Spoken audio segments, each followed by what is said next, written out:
Good morning students. Today we are going to watch certain facts associated with applied thermodynamics and thermal systems in agriculture engineering. So this is actually regarding first unit, okay? So first we'll be introducing what you call it as thermodynamics. So we have two terms, isn't it? So thermo and dynamics. What is thermo? Something which is being related with heat, we call it as thermo. And dynamics means how energy is being stored, how it is being transformed, and what are the components involved like heat or work or anything else, okay?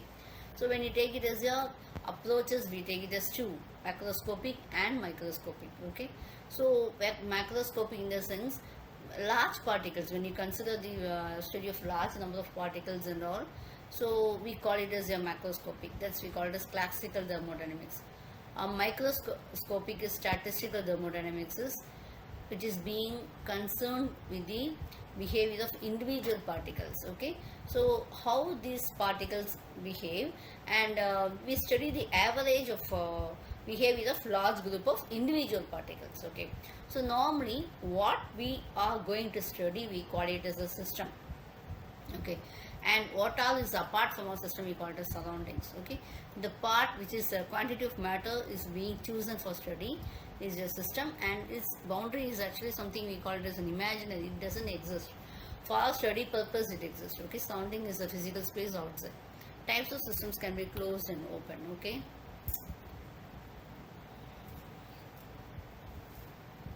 Okay, it can be a human body, air conditioning system, airplanes, power plants and car radiators, refrigerator systems, okay? So closed systems, what it is we have energy. Closed system is one, we have it as a fixed mass, okay? So energy, and we have a closed system is m is equal to constant.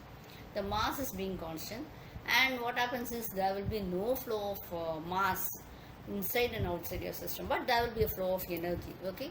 So when you take it as your open system, means it's called as a control volume. There will be more mass and energy transfer across this, okay?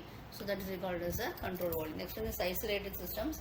There will be no heat or work. Actually it's a collection of several systems and all, okay?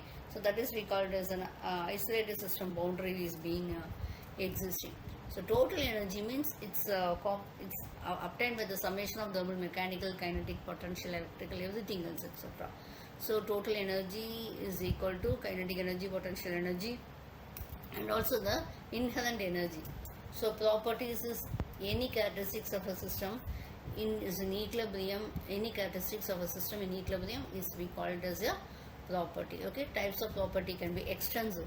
So extensive means they will be varying with the size of the systems, okay? So volume, mass and total energy. If it's an intensive, then it will be independent of the size of the system. For example, temperature. So water with the size of the temperature is not being dependent upon that only, okay? So that we will have to consider.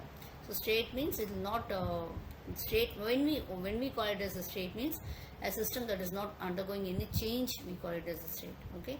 So if one property is also, then the state of the system will be changing.